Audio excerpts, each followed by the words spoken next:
Hey, it's Jeremy from jeremy.net. And as I look at this page and I'm working on refining the details in here, I realize this is something that I still struggle with in terms of finding the right balance of detail in a particular comic panel or in a particular page. Now, I'm not looking to do something that's hyper detailed and super rendered like a Jim Lee style illustration. I think if anything, I'm probably going for something more towards like Frank Miller's Sin City type look. And again, I'm still struggling to find that nice balance between the open line feeling, like actually designing the page so you have a healthy balance of lights versus like solid blacks on the page, and then just having stuff that has rendering. It's almost like I'm trying to add just enough detail to tell the story, but the real challenge is picking which details are the right ones. Now, in this sense, I still actually haven't really found my drawing style yet, even though I've been working on this for a number of years, not just Morningstar, but working on comics in general. I still feel like my style is changing and evolving. You know, you can't just wait, until you figure out your style before you start making work, though. I mean, you can, but you'll end up waiting forever because you'll continue to evolve and grow as you make art. But I almost felt like part of finding my style is putting work out there in the world, sharing it with people, seeing what they respond to, seeing what I actually enjoy the results of. I may enjoy the way something looks when I first draw it and then come back weeks or months later and really be unhappy with the results. Because our opinions evolve and change over time. And that's one of those things where the waiting is problematic.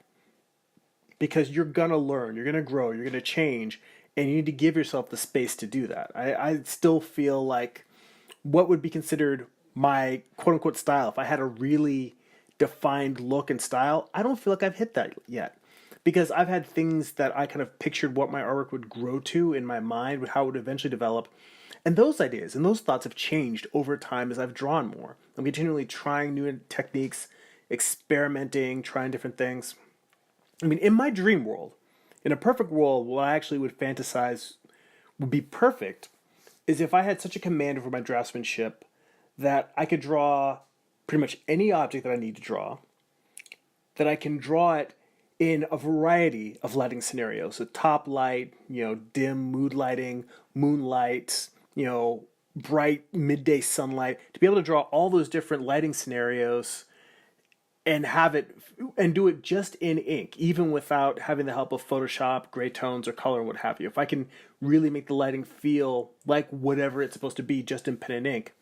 And then I can also crank up or lower the level of detail. Like if I'm drawing, say, the feathers in a character's wings, that I have the command where if I want to draw every single feather in it, versus doing something where it's mainly like a silhouette and a suggestion of some parts, I can do that where it's almost like the detail becomes a dial that I can crank up or crank down.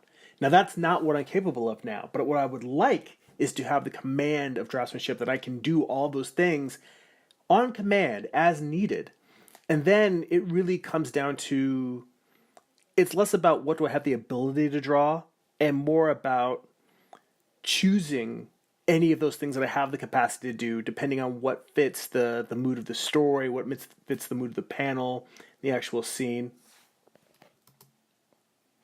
It's funny, looking at this page now as I'm inking it, one of the things that's going to be very interesting when I work on issue 7 and issue 8, doing the final illustrations, are these holding lines. Because up till now, what I've always tried to do is create a strong silhouette for every character, and doing that with what's called a holding line, a slightly thicker outline around the whole figure, and then containing those objects containing the details within those strong silhouettes. Now, I still believe that a strong silhouette is very important for an illustration, but as I'm trying to gain more and more of a command of lighting, and I've been looking at books on painting and, talking to friends of mine. I have some coworkers who are some great illustrators, and they do stuff that's more painting related or more atelier drawing, like more classical, with a lot of soft lines. And one of the things they talk about is lost edges. Having it where an object will sort of disappear if it's a highlight or a very bright object, disappearing into the white of the background, or having the dark parts of a particular figure or an object you're drawing disappearing into the shadows.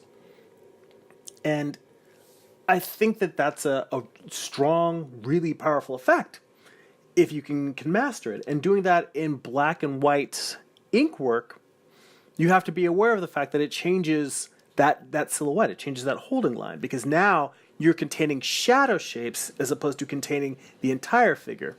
And I haven't really worked out in my head yet how I'm going to approach that, whether I'm going to let the lines, these silhouettes I'm making, disappear off into space when you get to the part of the object that's surrounded by white and is close to the light source. I mean, definitely you're supposed to make lines lighter and thinner when you're dealing with the parts, the side of an object that's closer to light as opposed to farther away. But I think that I'm going to have to play with that a little bit more when it comes to doing that within this entire comic book page. Mainly just because the amount of detail that I put into these holding lines, I still feel like I don't even do that great of a job of making the sides that are away from the light darker. I mean, usually I'll have the underside of a figure be a little bit darker and bolder, but a lot of times it's one of those things where I'll come back and I'll look at a page later and I'll be like, well, I kind of made...